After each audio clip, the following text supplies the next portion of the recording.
have a lot of wreckages around this country. And perhaps the most distracting and perhaps the most important wreckage to take a look at is really the wreckage of the Democratic Party. This poverty that our country is witnessing has never gone away. Most of the politicians I know of have visited these places of poverty. They make it their business when they're running for the highest office in this nation to go into the heart of our pain, our anguish, our indignities, and make promises only to walk into the places of power and then deny us. Part of the reason I'm here is to really look through the ravages of the Democratic Party and see if anything is really worth salvaging.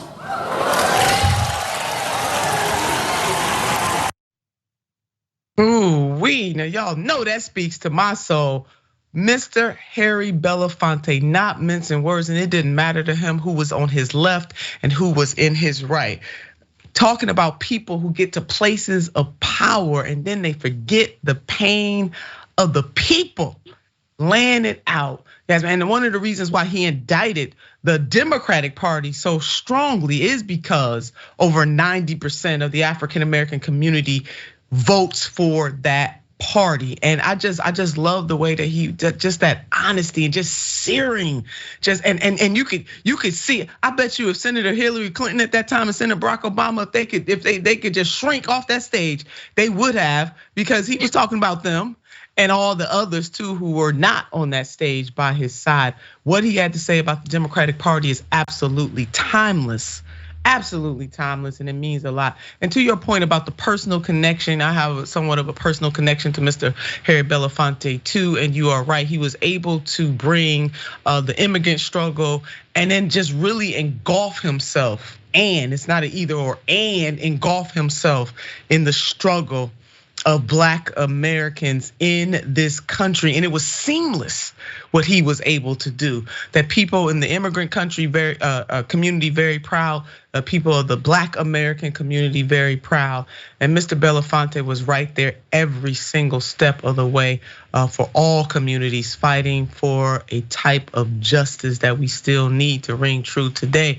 And so I'm glad that you brought up your personal note. And I had the great honor of meeting Mr. Harry Belafonte during the 2016 presidential election cycle.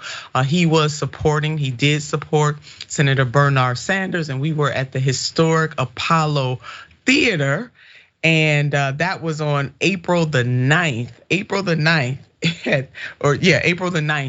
in 2015, and there is it right there, the Apollo Theater. Bernie Sanders presents a community conversation. And I gotta tell you, Yasmin, what made this so special was not only did Mr. Harry Belafonte support Senator Bernie Sanders, who in my mind was the best candidate in 2016, certainly the best candidate in 2020, but that we brought it to the community, to the community of Harlem, and people from all ages and stages and walks of life came. I mean, it was standing room only. And then also Erica Gardner, you may remember her father, Eric Gardner, who got choked out for some loose cigarettes in New York. Erica Gardner, I think that was probably one of the last, if it wasn't the last time, it was closest to the last time that I saw Erica before she passed away. And she was fighting so hard to bring justice to her father. She was actually in that theater as well. And we're gonna share a few other photos. The person that was moderating this community conversation was none other than Charlamagne the God, Leonard Larry McKelvey, AKA Charlamagne the God, one of the hosts of the Breakfast Club. And as people can see, you're just getting a glimpse of the theater. It was really standing room only on that day. And I think that was the day actually that I met Charlamagne the God in person on that particular day. And then another photo I want to share is a picture of Mr. Belafonte and myself, and also Kendrick Sampson, who is an actor and a young activist in his own right, very much walking in the footsteps of Mr. Harry Belafonte. Kendrick don't miss no words either. I mean, he tells it like it. T.I. S, like it is, even though he is an actor, and just so proud. So it was an honor.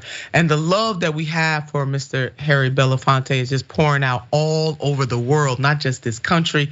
I got a call on Wednesday, as a matter of fact, from folks across the pond, wanting me to interview and talk about the greatness of Mr. Harry Belafonte. Could not fit that in the schedule for that day, but I'm hoping to have another opportunity to do so. And so let's remember Mr. Belafonte with some tweets from other leaders across this country. And let's just go ahead and put some of those up. We have the one and only, the great Dr. Cornel West. And he said, "I am deeply sad at the loss of my very dear brother, the great Harry Belafonte. His artistic genius, moral courage, and loving soul shall live forever. God bless his precious family." Only Dr. Cornel West can put those words together like that.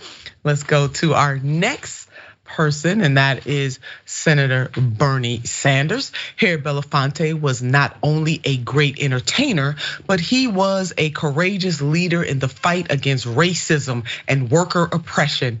Jane and I were privileged to consider him a friend, and we'll miss him very much. And that hug, that greeting that everybody sees, and I'm just smiling, Yasmin, as I talk about it, was at the Apollo Theater. I mean, it was a really, really great night.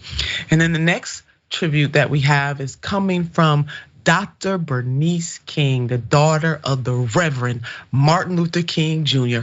When I was a child, Harry Belafonte showed up for my family in very compassionate ways. In fact, he paid for the babysitter for me and my siblings. Here he is mourning with my mother at the funeral service for my father at Morehouse College. I won't forget. Rest well, sir.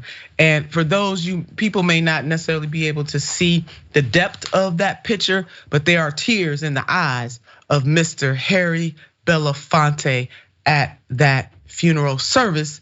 And then lastly, my stunt double, in Mr. Belafonte's own words, he said the following: "I was an activist who became an artist. I was not an artist who became an activist." Harry Belafonte. Mr. Belafonte, just so much love to you and to your family. We know that you are on the ancestral plane, and yes, sir, rest in peace and also rest in power. We're gonna keep the fight alive.